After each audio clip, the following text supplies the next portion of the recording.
What is good? What is good? What is good? What is good? How's everybody doing? If you're in the chat, say what's up. I appreciate everybody that came by or is coming through today. If you're watching the VOD, I appreciate you for coming through to the VOD. We got a lot to talk about, and let me go ahead and turn this music down just a little bit so you can hear me a little bit better. Oh, snap. We'll do 60. So yeah, like I said, we got a lot to talk about today, but first, man, today has been very interesting. Very interesting. I just realized I got a lot going on right now. My hair looks amazing right now as well. Bruh, listen, my hair has been a mess for a while now. I don't know how I got it tamed enough to even be presentable right now, but something that I want to talk to y'all about. Basically, right now I have some things going. I'm going to go ahead and start the tier talks again. I'm getting a couple of my my list together. I'm going to start by going through the PlayStation exclusives, updating that list, which I have another live stream on that, so you can watch that. I'll link that in the description, either in the description or at the end of this live stream. Also, I'm going to go through the PlayStation games that I have underneath my profile on my PlayStation Network account and go through and rank them. So we're going to go back all the way to like 2008 with PlayStation 3 games, all the way into PlayStation 4, PlayStation 5 as well. So I feel like it'll be interesting. We'll probably do that tomorrow, but man, I just now realized like I have a lot that I can talk about. It's been a while, and I should put up a year update video. I have to look up and see when the anniversary of that very first review that I put up, Rise of the Tomb Raider.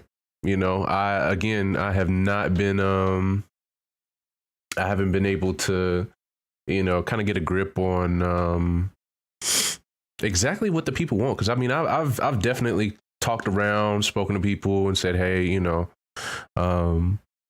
what do you think of the contents? There's some videos that have comments. So even if you're in the chat, you know, just leave a message. Any feedback is wonderful. I actually want to get to know y'all and make a genuine connection. Also, there's a Discord, !Discord. Now that I have my Stream Elements bot working again, you can put !Discord in the chat to get a link to the Discord as well. I hope everybody's doing well again. And let me go ahead and get this stuff pulled up now. Like I said, I'm kind of hyped, man. I think what I want to do here is I'm probably going to start by talking about the God of War update that they gave on 420, which is the 4-year anniversary release date of the God of War 2018 game that actually won Game of the Year. So basically, Cory Barlog, the dude that ended up directing the first game, or not the first game, but the 2018 game that is spinning off into this God of War Ragnarok game, he gave an update on where they are on production. They're almost done. There's a whole bunch of like, and this is another thing that's kind of tricky about the gaming space, is that people just like to lie for no reason. A lot of people are stuck in this console wars mindset, which is extremely unhealthy in my opinion. At this point, I mean, especially if you're near my age, I'm almost 30. It's stupid. It is stupid. We're not in high school or middle school anymore. There used to be a separation because a lot of the games weren't crossplay, and now we're at a day and age where, it doesn't matter if you have an Xbox or a PlayStation 5, or 4. You can play with any of your friends across these third-party games at least. But people still want to sit down, talk about Sony ponies and Xbox and stuff like that, man. That stuff is just unhealthy in my opinion, but that's neither here nor there. Back to the point though. God of War is coming out in 2022, despite people like Xbox coming up on Twitter saying, oh, it's the 4-year anniversary and they haven't given an update. Should we be worried that, they're going to push it back to 2023? Multiple people, not only the game's director, but the lead designer, they've come out and said the game is coming out in 2022. I don't know why people are insisting on 2023. I do see it being a late 22 release date, especially now that we did not get an update on 420. Now, whenever Cory Barlog spoke, he said that it's almost done. They're polishing everything. It's just not yet ready to be shown. So what I'm thinking is, since Summer Games Fest is, I think in about a month or so, actually next month, I think it's like the first week of next month, I don't think they're going to have anything ready by then, which harps back to my point. I could see them either having a state of play, maybe late July, like near the end of the summer, going into the fall, and then maybe putting the release date out in the September showcase that they have. Well, assuming that they do it again.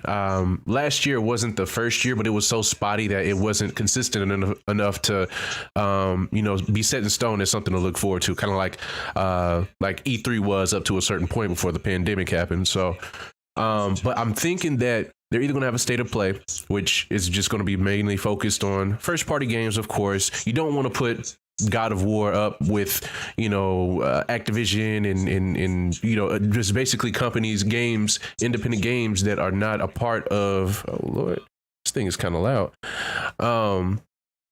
You don't want to put them up against third-party games. You want the focus to be on the PlayStation brand, which is why more than likely I see them revealing big details and showing a lot of gameplay at the PlayStation Showcase, especially since, and we'll get into the PlayStation Plus rollout and things like that, but the way that they kind of have things lined up, and especially since they're not doing day-and-date releases with their version of Game Pass, or I think you call it PlayStation Spartacus, and we'll get into the tier names and all that here in a little bit, but with the way that they're doing everything, they kind of want to line everything up to where things can kind of funnel into each other, right? So when they offer the God of War game, God of War Ragnarok, they want to have a means or a reason for people to at least have the middle tier, which would provide for, being able to download certain high quality games. I mean, from the roster that they've dropped so far, which they're supposed to be releasing more details as time goes. I mean, it might be worth it. It might be worth it in the long haul. But let's go ahead and get into this actual first topic. The Uncharted 4 Nathan Drake voice actor, Nolan North, he's iconic in the video game industry at this point now, says that Naughty Dog scrapped everything after Amy Hennig left. Now, Amy Hennig is a very important person, or was a very important person in the Naughty Dog game development company. She has worked on all 3 of the original Uncharted games. The only one that, and I mean, she still got credited for her work that she did do on Uncharted 4, but she was not a major part of everything after, of course, she was that she left the company. Now, Nolan North claims Naughty Dog got rid of everything that we did, quote, on the game after Amy Hennig left. Circumstances surrounding her leaving were left unclear, and amidst all the drama, IGN was able to get off a couple of articles trying to spin this as gossip of her being forced out. But it was later revealed by the writer behind some of those articles that IGN forced him into turning it into gossip, which is kind of shitty. But Nolan goes further into the situation, speaking on the Couch Soup YouTube channel. Quote, "The biggest thing most people probably remember is we had shot Uncharted 4 with Amy Hennig for about 7 months. We were well into the game and she was dismissed from Naughty Dog and they got rid of everything we did." Nolan also added that financially it was nice, which probably means he got a pay raise since they switched out the names that they were originally going to have voicing some of the actors or some of the people that were involved in the story. But, that's just the business. And he included the insight by mentioning that, he was just glad that Naughty Dog didn't pull the plug on Uncharted 4 altogether. It's kind of unusual for games to go past the trilogy method. So, he was just kind of happy to be able to get that out there and I'm sure get paid. But Hennig was ultimately credited for her work, like I said, on Uncharted 4. But I'd imagine she's not really hurting for anything. She now owns her own company called Skydance. And Skydance is actually pretty busy. They're currently tasked with an upcoming Star Wars project, which I mean, at this point, if there is any work done, they may have like a teaser ready for May the 4th, Star Wars Day.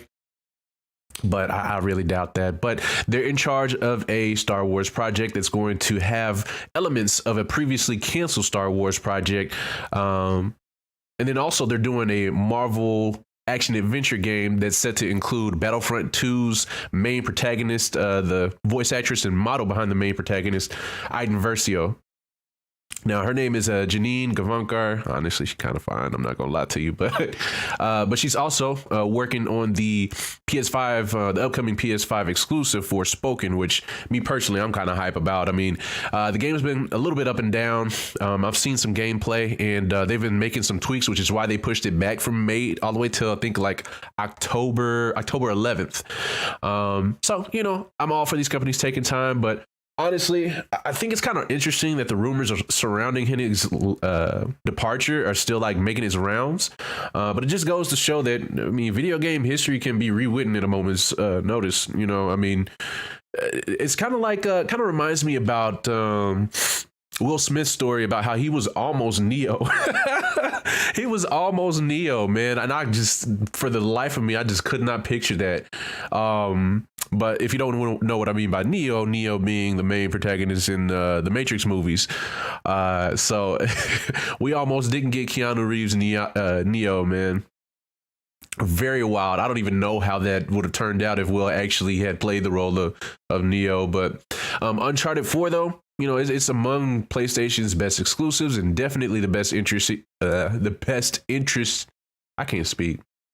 Definitely the best entry in the series. Get my tongue tied, but in my opinion, and given how well it was received, at least the final version of the game, I mean, I could see that they split amicably. I mean, you can't help but wonder, though, how things would have turned out if Amy Hennig had gotten her way.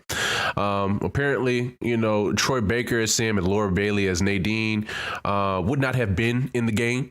And they had some really notable performances, up against Nolan's Nathan Drake. But under Hennig, though, it definitely would have been a completely different story. I think that someone else was supposed to play Sam. Nadine was not even a character in her script. So, yeah, it's crazy. But let me know what your thoughts on this are down below in the comments, or if you're in the chat, let me know how you feel about that. What's your favorite entry in the series, and would you be interested in seeing how different Amy Hennig's version of the Uncharted game would have been? Now, just as hold on. I actually just saw something else pop up here. There we go. Okay, the next story that we have for y'all, Insomniac, the company behind Sunset Overdrive, the Marvel games, that being Marvel Spider-Man, Marvel Spider-Man Miles Morales, Spider-Man 2, Wolverine, the studio behind those games. They are working on a world-class engineering team for a mystery multiplayer game. Marvel multiplayer games. I mean, I haven't played Marvel vs. Capcom, so I can't really speak to that. But I mean, of course, there's an elephant in the room, and I guess I'll take my time to get to that because I really don't want to take this as an opportunity to dunk on that game because it definitely has its own fan base at this point. There are still people playing that game, but the studio has taken to Twitter to announce that it's still seeking talent to build a world-class team to work on the project. While it doesn't reveal much, a job description has been republished emphasizing that this project is still in very early development. Just as a refresher, the original job ads spotted in June 2021 were for the roles of creative director, story lead, and systems designer for the multiplayer game. The story's lead position involves developing an episodic and non-linear storyline and requires experience crafting multiplayer narratives. So when I think of this, I think of kind of like how GTA 5 has storylines that aren't like person specific. So like there's a lot of dialogue where they just speak openly. They don't mention anyone by name. They refer to the character as you. And, there's like maybe 3 or 4 people that might look around at each other and react to what the story person is saying. But kind of things like that, right?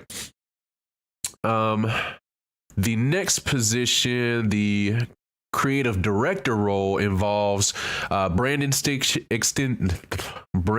extensions like movies, books, graphic novels, web DLC, and mobile games. Oh, mobile games. But this also requires that the position holder ensure consistency across the brand's mythology and universe. Now, this sort of makes me nervous to a certain extent, right? And this is where you can kind of draw comparisons to Marvel's Avengers. My fear is that I don't want this to turn into a cash grab, but more than likely, if this goes the way that I think it will, which, harping back to Sony's point that they've been reiterating about having at least 10 live service games going by 2026, we'll just have to wait and see. Now, last but not least, the systems designer is tasked with combat, navigation, progression, and economy, with an emphasis on melee combat systems, enemy design, and boss design. Okay. A few months later, known insider Special Nick Baker claimed that Insomniac is working on a multiplayer game that's based on a Marvel property, which is why I make a lot of comparisons to the Marvel's Avengers game. And this is supposed to be exclusively for the PlayStation 5, so it will not be cross-gen. This is allegedly separate from the upcoming Marvel's Spider-Man 2 and Wolverine game that's coming out. Now, like I said, a job posting wouldn't in and of itself seem too important, but I do want to discuss this, like I said, in combination with the fact that Sony has been so adamant about having 10 live service games by 2026. A good game development cycle takes about maybe 3 or 4 years, and considering that it's 2022, and most definitely from the job descriptions for all positions mentioned above, my fear is that this game will turn into, Marvel's Avengers. And again, not to dunk on this game, they have their set crowd, and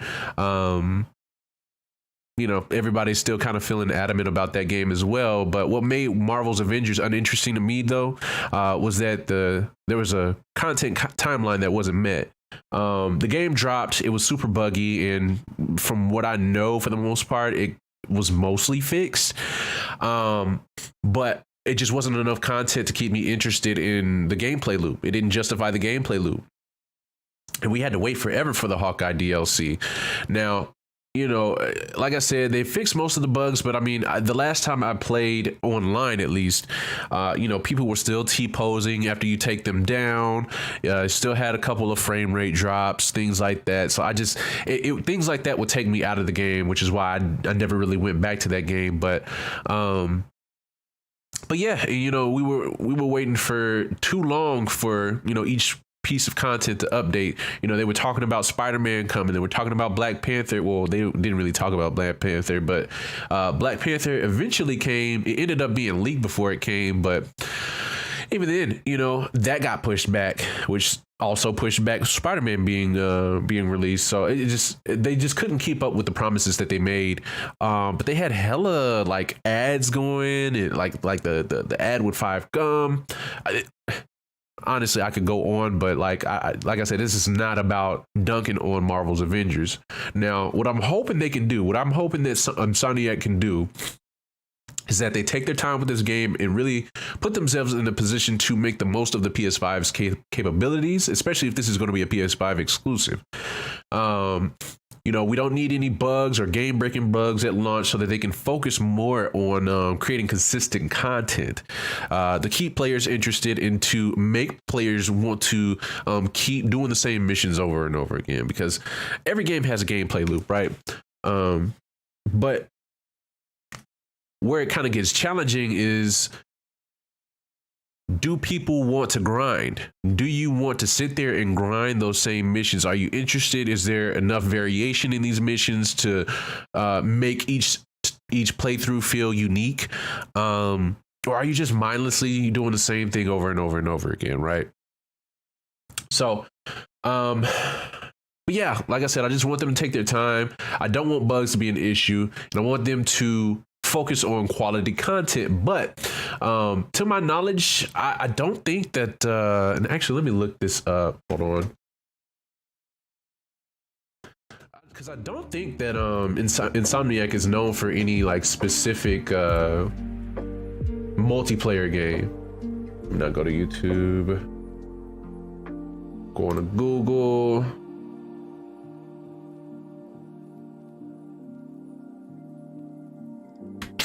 See, it's one of the first things that pops up. Actually, Insomniac games list.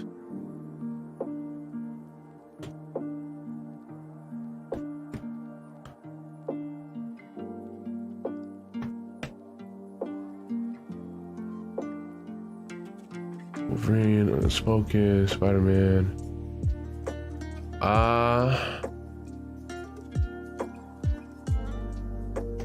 Yeah, I'm not seeing any multiplayer games. Maybe Fuse, The Resistance. Hold on, I think The Resistance was a multiplayer game, but that's a shooter though. Yeah, first-person shooter. Huh. Controversy over the use of what? Manchester Cathedral. I'm not interested in that. But yeah, so you know, they're not really known for multiplayer experiences. Out of all of these games, I see maybe one or two that might be multiplayer, but where they shine, Ratchet and Clank, Spider-Man Miles Morales, Spider-Man, you know, the upcoming Wolverine game. These are mostly Spyro. These are mostly single player experiences. And it's a similar situation with Square Enix, who was in charge of, you know, making the Marvel's Avengers game. So, you know, it's kind of it's a thin line, right? So let me see here. I thought I added the audio. See, that's where the issue was. There we go. Yeah, I thought the browser mix was already in there. Huh, interesting. Anyways, but yeah.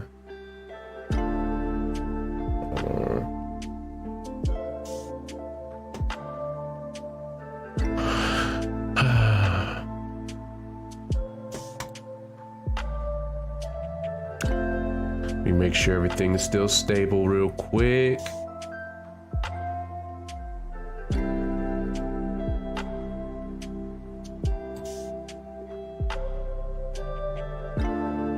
Another thing I've kind of been debating, I'm not gonna lie to y'all, is just making this like VOD content instead of a live stream, because you know, it seems to, I don't want to say be better, but maybe like circulate a little bit better when it's positioned as VOD content versus a live stream. Live stream, you know, I'm talking to myself, but you know, it is what it is.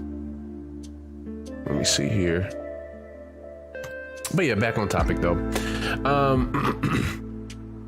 But yeah, you know, I don't want them to turn this into a crash. Blah blah blah. I don't want them to turn this into a cash grab. Now, you know, they're talking about working with brand extensions, including, you know, DLC, movies, etc. You know, I don't want them to follow the MCU step by step, or like, you know, emphasize like Marvel-based content or anything like that. So we'll just have to wait and see how things turn out. But yeah, so let me know what you guys think in the comments below, or if you're in the chat, let me know what you think. Do you think this will end up being a live service game? What Marvel property would you want them to base this game on if it is a Marvel game? And do you even think we need another Marvel game? I mean, I know a lot of people, you know, a lot of people are excited, but some people are like, man, you know, I'm tired of comic book stuff. I'm tired of Marvel stuff, you know? And you know, it's Insomniac, as you guys saw, they have more than just Marvel-based games. So I don't know. We'll just have to wait and see. But I do know that they just started doing motion capture for the Wolverine game as well, which is really exciting. I'm actually looking forward to the Wolverine game myself. So you guys have to let me know what you guys think of that down below. But Let's see here. Also, going into the next story, Sony has released or confirmed the release dates for the new PlayStation Plus program. As previously confirmed, PlayStation Plus's Essentials, Extra, and Premium tiers will begin rolling out in June and arrive first in Asia, followed by North America and Europe. The tiers are as follows. The first tier is PlayStation Plus Essentials. This offers the same benefits as the current PlayStation Plus service. So if you have PlayStation Plus right now, this is what you're going to start out with. You got the monthly free games, discounts, online multiplayer. It'll also cost the same at $9.99 a month, $24.99 for 3 months, or $59.99 for a year. The second tier is the PlayStation Plus Extra. Now, this includes everything that comes with Essentials, but with access to a library of 400 downloadable PS4 and PS5 games such as Death Stranding, God of War, Marvel Spider-Man, Miles Morales, Mortal Kombat 11, Returnal, and more. Additional titles like third-party titles will be announced at a later date with regular additions planned for the future. PlayStation Plus Extra will cost $14.99 a month, $39.99 for 3 months, and $99.99 for a year. Now, finally, the third tier is going to be PlayStation Plus Premium. This includes everything with Essentials and Extra, but adds limited time game trials and up to 340 additional games, including PS3 titles available through cloud streaming, and a catalog of classic games available in both streaming and download options from the original PlayStation, PlayStation 2, and PSP generations. Premium will cost $17.99 a month, $49.99 for 3 months, or $119.99 a year. Now, the new PlayStation Plus tiers will be released in Asia on May 23rd, with the exception of Japan. The launch in Japan will be on June 1st. The Americas will follow on June 13th, while European markets will conclude the rollout on June 22nd. Now, Sony has reiterated we'll be getting more information on the service as we get closer to launch, and a lot of people are still waiting to find out what games are going to be included with the PS4 and PS5 games, as well as the PS3, PS2, PlayStation, etc., and so forth, before they make a decision on what level of membership that they want. Now, me personally, I think I might get the extras level, just off the strength of access to like free downloads for the PS4 and PS5 games included in the library. Honestly, it would take a fire-ass, banger-ass lineup of PlayStation 1 and 2 games for me to really consider going back to those games, especially if they're not adding anything additional to these games. You know, if they don't add like trophies or, you know, anything like that to kind of modernize it a little bit and incentivize people going back to those games, because you know, we're at a day and age where there is high quality content, and you know, as much as I love those old school games, it's gonna be a little rough. You know, I mean, I can take it because this is the generation of gaming that I grew up. I've had a PlayStation 2, PlayStation 3, never had a PSP, but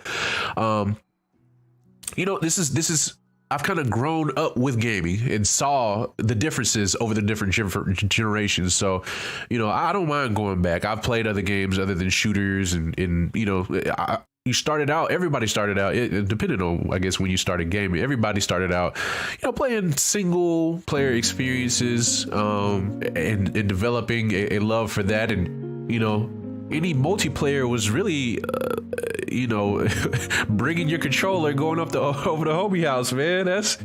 Listen, man, you know, I've played, I remember playing the WWE games, having a pack of controller. The controllers were corded and you could not choose to cord it. Like, it didn't have a port where you can unplug the controller. Oh, don't even get me started on memory cards. Oh my God. Bruh. Man, I'm old, but yeah, man, the memory card days was, boy, if you lost that memory card, it was finna be, you was finna have a blues, you was finna be sick. But yeah, so let me know what you guys' thoughts are on these these details in regards to the PlayStation Plus program. What level are you looking at getting and why? or are you even planning on making any changes? Are you just going to rock with the basic level? So long as you're able to get online and play with the homies, you don't even really, play single player games like that. Let me know down below. Now, next topic.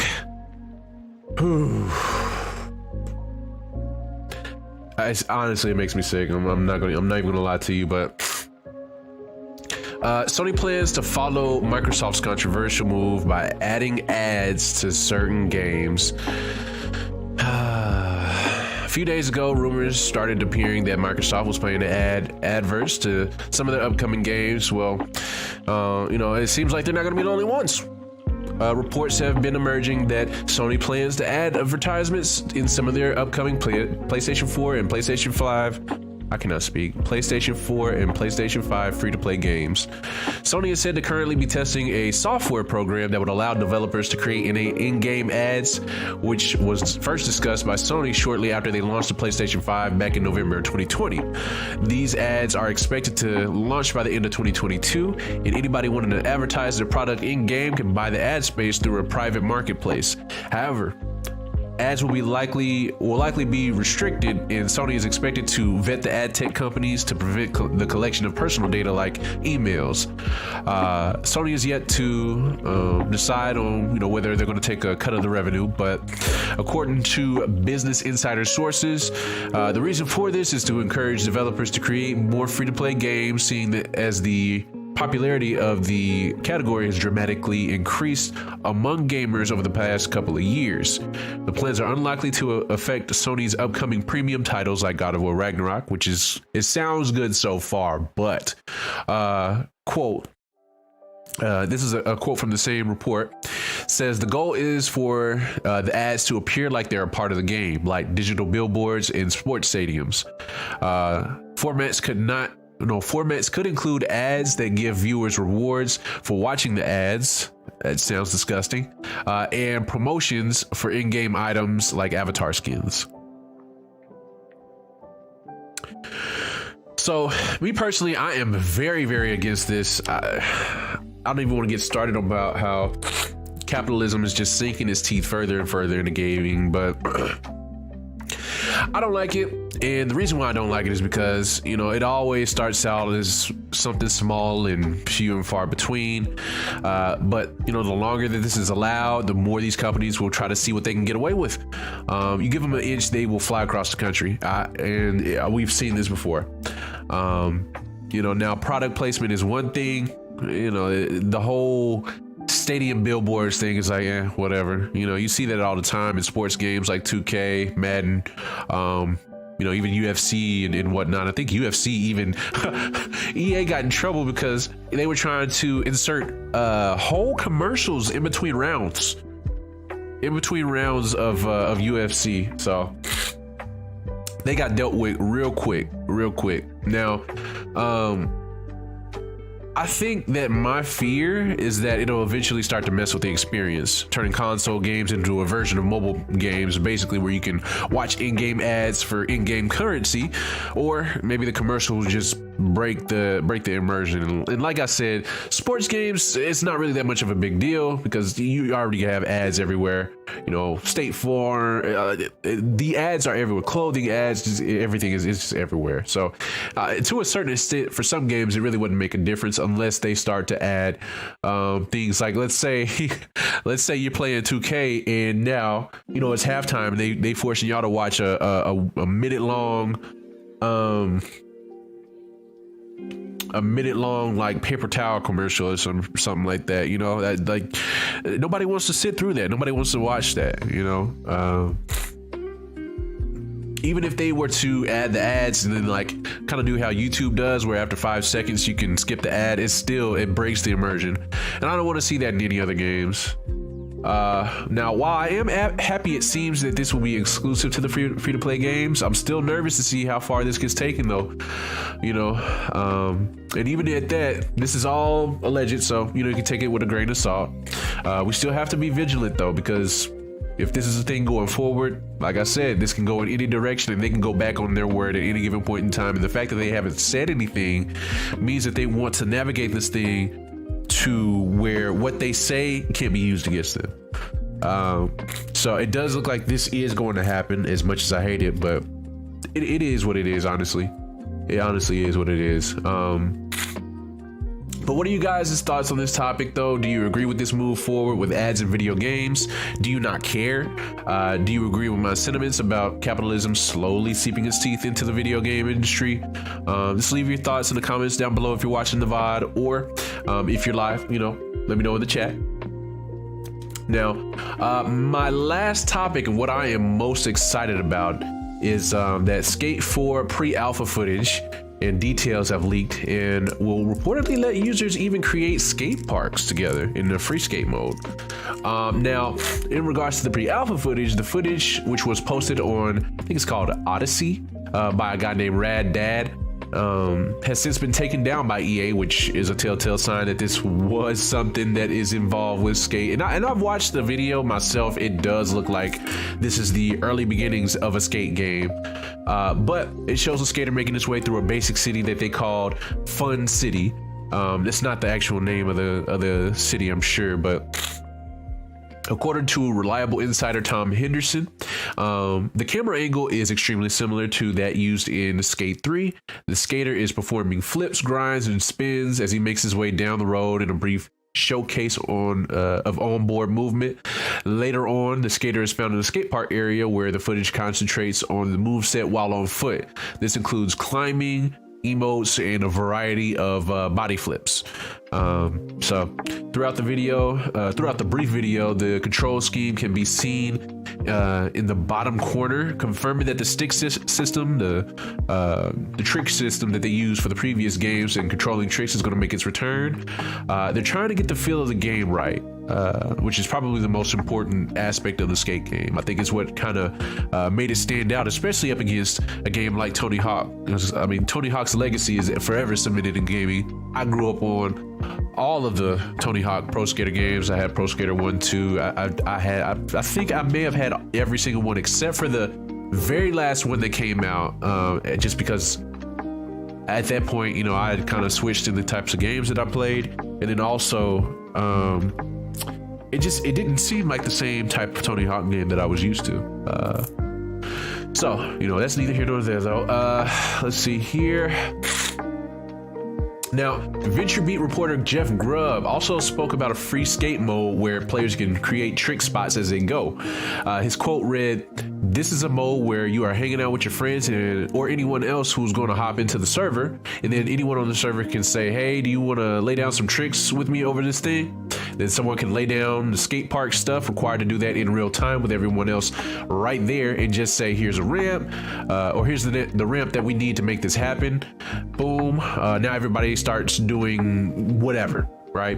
And people can work together to make these parks at all the same time.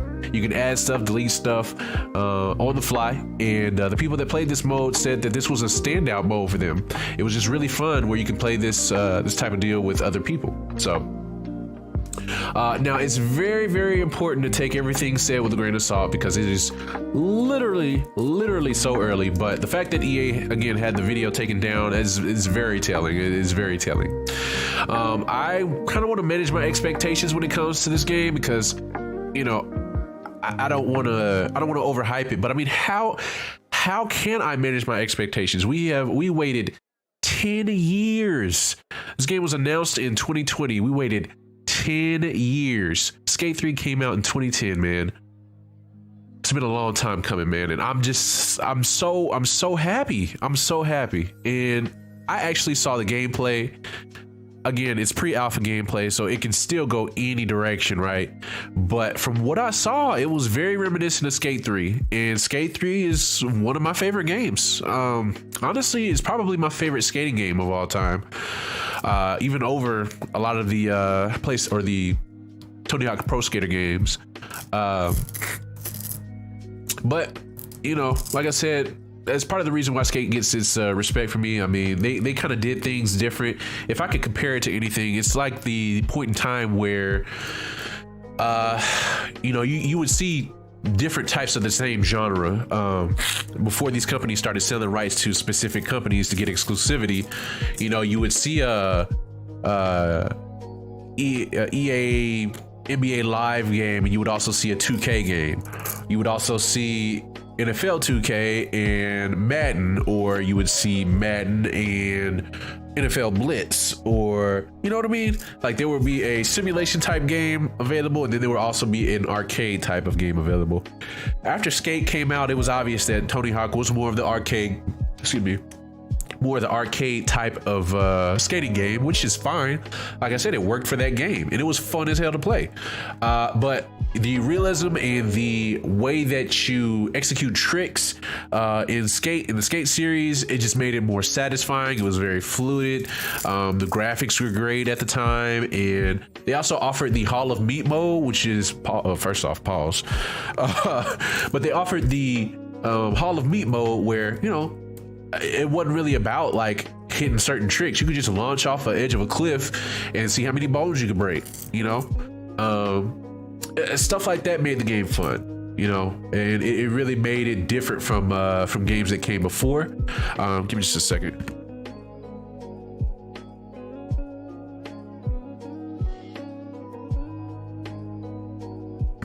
I don't know if y'all could tell, but I really started to sound a little stuffy there. But anyways, yeah, man, you know, these games are starting to, you know, come back, and it's happy, but I want them to do these games justice. This will be another one of the games where if there was an ad in the game, because you're in a city, you know what I mean? Okay, you're skating past a billboard that has Coke Zero on it. Fine. You know what I mean? But it would kind of be weird if, let's say, they have your let's say you're in a competition, and in between, you know, runs in a skate park, a vert competition, you know, you end up watching a commercial in between sessions. It would take me out of the experience. It's like, why am I watching a HBO Max ad in between in between sessions? I don't want to see the Batman. If I wanted to see the Batman, I would turn on HBO Max. I'm trying to play the game. Leave me alone. But you know, I'm gonna end up harping on that for a while because I just really don't want that to happen. But with all this being said, though, let me know what you think. Were you a fan of Skate 4? Are you excited for the next, or not Skate 4, Skate 3? Are you excited for the next installment? What are you expecting from the next installment if you are excited about it? And do you plan on getting it? You know, not everybody plays skate games. I come to realize that. So I'm hoping that people can kind of open their eyes and see, you know, there is a lot to be enjoyed when it comes to these games. So, but yeah, let me see here. So now on to what'll be coming tomorrow. Like I said, I have a tier talk coming. I also have we're gonna do multiple tier talks, by the way. It's not just gonna be one thing, it's gonna be multiple things. So we might even get into like mainstream stuff. Might circle back to some of the MCU stuff and, you know, shit like that. So but yeah, man, you know, it's a very, very exciting news, at least in my opinion. Here recently, in regards to video gaming news, it's kind of been dry. Normally around this time we would have E3 to kind of look forward to, but that's been canceled both digitally and in person. I mean, Summer Games Fest is still going, but I really have not been hearing much about, you know, any planned reveals or anything like that coming for that event. It's not to say that there won't be any, but you know, maybe I have to do my research a little bit more. Who knows? But very, very exciting stuff. Let me see. Also, I have been playing Guardians of the Galaxy, and I have been thoroughly enjoying my playthrough of Guardians of the Galaxy. Oh wow.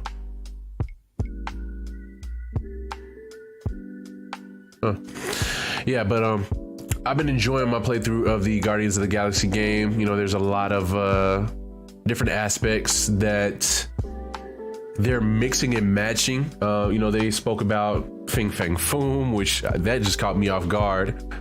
They also spoken about, or they've shown the Soul Stone, which now that I think about it, so the Guardians was sent. They were sent to collect some sort of biohazard type deal from the little war space area that was blocked off. But I'm thinking that Infinity Stone was what they were supposed to get, and they ended up getting a space llama, a harmless one at that. I just don't understand what the significance of that the animal is, but yeah, even as things were kind of unfolding, I mean, you could see that, like, you know, you picked up a stone, the stone almost like exploded your hand, and then after you dropped it, some sort of mysterious thing that took out an Acanti comes out, and you're like, you're not putting two and two together that maybe you should have got that instead of a space llama. I don't really get that, but you know, it's the Guardians of the Galaxy. This is meant to be a goofy game, and it has been goofy so far. I've really been enjoying it, so I wanted to play a little bit more, but unfortunately I do, well, not unfortunately, but I do need to mod. So let me see here. We're supposed to be playing Pummel Party, which means I am going to have to see if I can even capture that game.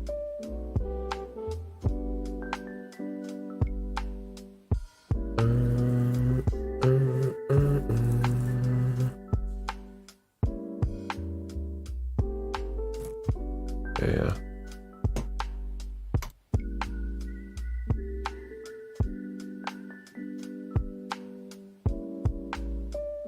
Can't wait till I can actually start PC streaming. That'll open the door to a whole lot of different things. A whole lot.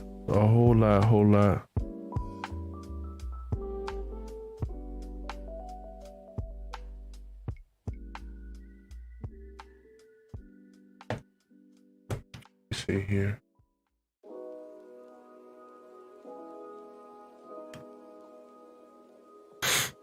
But yeah.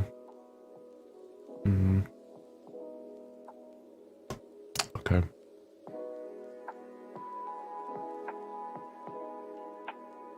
I'm thinking I might need to call it a stream, and